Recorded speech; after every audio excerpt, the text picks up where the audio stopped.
जय श्री राम। नमस्कार मित्रों,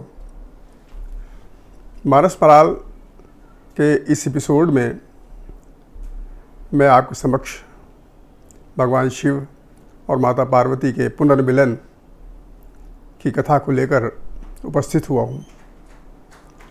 हमारे चैनल को आपके द्वारा सहानुभूति प्राप्त हो रही है, सहायता प्राप्त हो रही है, इसके लिए बहुत बहुत आभार।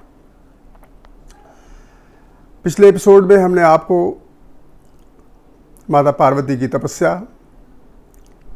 और उनके द्वारा जो सफल प्रयत्न किया गया था भगवान शिव को प्राप्त करने के लिए, वो बड़ा ही आदर्श था। हमने बताया था आपको, वो सराहनीय था, प्रशंसनीय था, अद्वितीय था, अनुपम था। माता पार्वती ने जिस प्रकार की तपस्या का उदाहरण हमारे सम्मुख प्रस्तुत किया था, वो अतीत में, वर्तमान में और भविष्य में न किया जाने वाला तप था। इस उदाहरण को देखकर सभी लोग आश्चर्यचकित थे।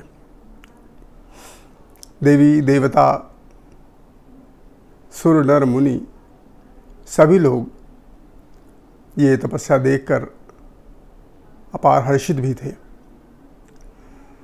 भगवान शिव को माता पार्वती की तपस्या का संदेश देकर भगवान श्री राम स्वयं उपस्थित होकर बताते हैं। भगवान शिव की तपस्या को भी देखकर, उनके अनुराग को देखकर, उनके अंदर भगवान श्री राम के प्रति जो स्नेह उत्पन्न हुआ, इस बीच उनकी जो तपस्या हुई वो भी अद्वितीय ही थी, वो घनघोर थी, उससे बाहर निकल पाना बहुत ही मुश्किल था। भगवान श्री राम ने भगवान शंकर की तपस्या को देखकर, उनके अनुपम वैराग्य को देखकर, उनके अंतर मन की जो आकांक्षा थी भगवान राम के प्रति, उनको प्राप्त करने के प्रति, वो देखकर श्री राम जो कि कृतज्ञ हैं वो प्रकट होते हैं। प्रकटे राम कृतज्ञ कृपाला, रूपशील निज तेज शाला। ये हमने पिछले एपिसोड में आपको अवगत कराया था। भगवान श्री राम प्रकट होने के पश्चात भगवान शंकर को यह आश्वासन देते हैं कि जगत जननी माता शैलजा, माता पार्वती का जन्म हो चुका है और उनके जन्म की जो कथा है वो अत्यंत पवित्र है। अब वो एक विनती करते हैं भगवान शंकर से। अब विनती मम सुनो शिव, जो मोह पर निज नेहु, जाय विवाहो शैलजहि, या मोहि मांगे देहु। उनसे याचना करते हैं, उनसे विनती करते हैं, उनसे निवेदन करते हैं भगवान शिव से कि यदि आपको हमारे ऊपर स्नेह है, यदि आप मेरे प्रति अनुराग रखते हैं, यदि जरा सा भी अनुराग मेरे प्रति आपके अंदर है अंतःकरण में, तो मैं आपसे ये निवेदन करता हूँ, आपसे मैं याचना करता हूँ कि आप जाएं और तपस्या करती हुई शैलजा पार्वती जी को वरण करें, उनसे विवाह करें। ये मुझे मांगे दीजिए, ये मैं आपसे मांग रहा हूँ। भगवान शिव के इष्ट देव भगवान श्री राम थे, ये हम सब लोग जानते हैं। उनके द्वारा कही गई किसी भी चीज़ को वो शिरोधार्य ही करते थे। ये प्रारंभ से ही उन्होंने किया और यहाँ तक कि उन्होंने जरा सी बात पे सती का त्याग कर दिया था। इसलिए भगवान शिव की ने इस रामचंद्र जी की इस बात को शिरोधार्य ही करना उचित समझा। काशी युदे उचित सराही, नाथ बचन पुर मेट न जाई। यहाँ पर ये चीज़ कितनी सार्थक है और कितनी विश्वास से भरी हुई है कि भगवान शिव कहते हैं कि यद्यपि ये उचित नहीं है कि मैं पुनः विवाह करूं, मैं विवाह के बंधन में बंधना नहीं चाहता, फिर से विवाह के माया मोह में मैं नहीं जाना चाहता, मैं दूर रहना चाहता हूँ, फिर भी नाथ वचन पुन मेट न जाई। आपके वचन, आपकी कही हुई बात मिथ्या नहीं हो सकती है, उसको मिटाया नहीं जा सकता है। अतः श्रीधर आयस करिए तुम्हारा, परम धर्म यह नाथ हमारा। मैं आपके इस आज्ञा को, आपके इस आयस को, आपने जो कहा है, मेरे को उपदेशित किया है, वो परम शिरोधार्य है। मैं इसको शिरोधार्य करूँगा। आज्ञा सिर पर नाथ तुम्हारी, आपकी जो आज्ञा है वो मेरे शिरोधार्य है। प्रभु तोषो सुन शंकर बचना, भगत विवेक धर्म युत रचना। भगवान श्री राम भगवान शंकर की इस प्रकार की बात को सुनकर बहुत संतुष्ट होते हैं और धर्मयुक्त बात भगवान शंकर से कहते हैं। कहा प्रभु हर तुम्हार पन रहे हूँ, ऊर्ध्व राख्यो जो हम कहे हूँ। हे शंकर, हे त्रिकालज्ञ सर्वज्ञ भगवान शिव, आप प्रत्येक भांति से तपस्या के परम उदाहरण हैं और तुमने हमारे पन को, इस संकल्प को धारण किया है और इतना कठिन श्रम, इतना कठिन तपस्या किसी के द्वारा आज तक नहीं की गई है। जरा सी बात को लेकर आपने इतना बड़ा तप ठान लिया और उसको निभाया। अब राखो जो हम कहे, और अब जो मैंने आपको कहा है, निवेदन किया है, उसको हृदय में धारण करिए और जाकर पार्वती जी से विवाह करिए। ये मेरा आपसे आग्रह है, ये मेरा आपसे निवेदन है। इस प्रकार की बात कहकर भगवान श्री राम अंतर्ध्यान हो गए। अंतर्ध्यान भय सुभाखी, शंकर सोई मूर्ति उठ राखी। भगवान श्री राम इस प्रकार का निवेदन करके कि आप पार्वती जी से विवाह करें, वो अंतर्ध्यान हो जाते हैं और ये जो अवस्था भगवान शिव की है, ये देखते ही बनती है। वो शिरोधार कर लेते हैं भगवान श्री राम के इस कथन को, उनके इस उपदेश को, और भगवान श्री राम की वो मूर्ति, उनका वो जो स्वरूप है, सुंदर स्वरूप जो प्रकट होकर भगवान श्री राम ने भगवान शिव के समक्ष उपस्थित किया, वो अपने हृदय में धारण कर लेते हैं। वो मन में उसी प्रकार से वो मूर्ति को स्थापित कर लेते हैं और नेत्र को बंद कर लेते हैं। वही मूर्ति भगवान श्री राम की उनके हृदय स्थल पर एक अमिट छाप छोड़ देती है। भगवान राम ही उनके इष्ट देव थे और उनकी प्रत्येक बात, उनकी प्रत्येक इच्छा को करना भगवान शिव का संकल्प था। तभी सप्तऋषि शिव पहि आए, बोले प्रबोध वचन सुहाए। इसके उपरांत ये कथा, मिलन की जो कथा है वो आगे बढ़ती है और सप्तऋषि जो है, 7 ऋषि, वो भगवान शंकर के पास आते हैं। भगवान शिव पार्वती के विषय में सप्तऋषियों को कुछ ज्ञान देते हैं, कुछ समझाते हैं और वो ये कहते हैं कि आप जाकर पार्वती के पास जाएं और उनकी जो मेरे प्रति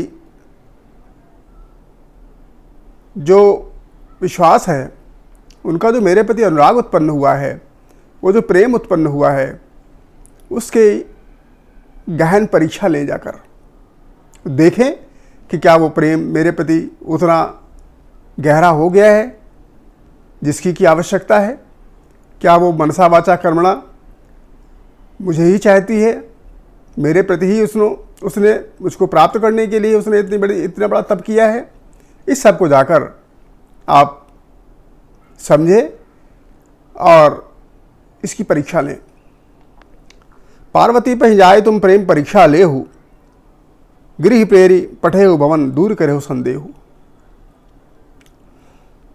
सप्तऋषियों को भगवान शंकर ये कहते हैं कि आप जाइए पार्वती के पास और उनकी प्रेम परीक्षा को लीजिए और देखिए कि पार्वती मुझे कितना चाहती है और वो मेरे प्रति किस प्रकार से एक रूप है, किसी और को नहीं चाहती है।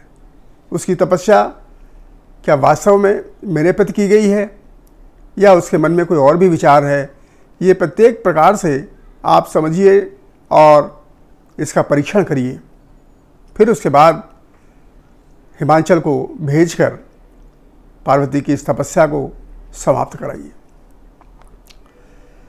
अब सप्तर्षि गण जो होते हैं, 7 ऋषि हैं, ये पार्वती के पास जाते हैं। पार्वती जी को वहाँ पर जिस रूप में देखते हैं वो अद्भुत रूप था। पार्वती जी पूरी तरीके से तपस्यारत थी। तपस्या मानो मूर्तिमान हो उठी हो। तपस्या का ये स्वरूप किसी के द्वारा आज तक देखा नहीं गया। ऋषि गौर देखी तहाँ कैसी मूर्त बन तपस्या जैसी। तपस्या मूर्तिमान हो उठी हो मानो। ऋषिगणों ने, सप्त ऋषियों ने पार्वती को जब देखा तो वो अचंभित रह गए, क्योंकि इस प्रकार की तपस्या का वेश उन्होंने इसके पहले कभी नहीं देखा था। तपस्या परिलक्षित हो रही थी पूरी तरीके से। वो तपस्या कितनी सुंदर थी ये देखकर, वो अद्भुत तपस्या देखकर पूरी तरीके से प्रसन्नचित्त हो गए थे। बोले मुनि सुन शैल कुमारी, करहु कमन कारण तब भारी। सप्तऋषियों ने पार्वती से पूछा कि कृपया आप मुझे अपनी इस तपस्या का मर्म बताएं। आप ये बताएं कि किसके लिए तपस्या कर रही हैं, क्यों कर रही हैं, आपकी तपस्या का उद्देश्य क्या है, तपस्या आप किसको पाने के लिए कर रही हैं। का अपराधो का तुम चाहु, हम सन सत्य मर्म किन कहाऊ।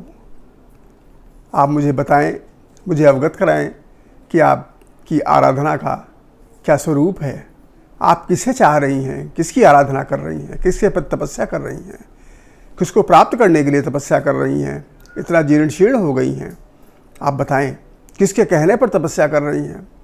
का अवराधव का तुम चाहू, मोहसन सत्य मरम किन कहो। सत्य मुझको बताएं, किसी प्रकार का इसमें असत्य भाषण न करें।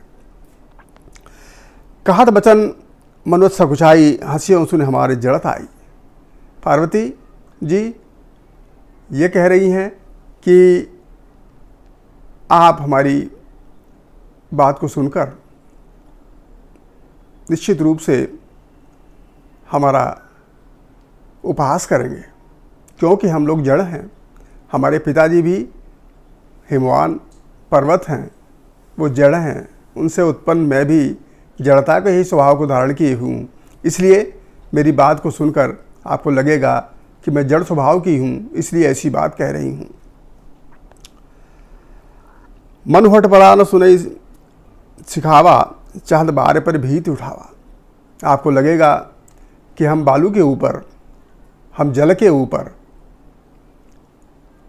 बारी के ऊपर हम कुछ निर्माण कार्य करना चाह रहे हैं, दीवार उठाना चाह रहे हैं। इस प्रकार से एक असंभव कार्य की मैंने ठान ली है। आपको ऐसा ही लगेगा। जो मेरे द्वारा संकल्प लिया गया है वो संकल्प लगभग ऐसा ही लगेगा आपको। नारद कहा सत्य सोई हुई, नारद कहा सत्य सोई जागा, बिन पंखनम चाहे उड़ावा। नारद के द्वारा जो हमें उपदेश दिया गया, देवर्षि नारद के द्वारा, वो सत्य है और बिना पंखों के हम उड़ना चाहते हैं, ऐसा मानो। क्योंकि हमारी जो उड़ान है वो निश्चित रूप से कुछ प्राप्त करने के लिए है जहाँ तक पहुँचा जाना संभव नहीं है। इस प्रकार नारद का जो उपदेश है वो मैंने शिरोधार्य कर रखा है और उस उपदेश को ही सार्थक करने के लिए मैंने तपस्या की है। देखो मुने अविवेक हमारा, चाहे सदा समय शिव ही भड़तारा। यही सप्तऋषि ऋषियों, हमारा विवेक तो देखिए कि मैंने भगवान शिव को ही अपने पति के रूप में प्राप्त करने के लिए इतनी बड़ी तपस्या की है। ये हमारा विवेक है।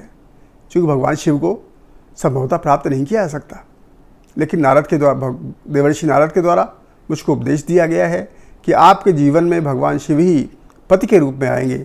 इसलिए मैंने इस तपस्या को किया है और यही मेरा उद्देश्य है।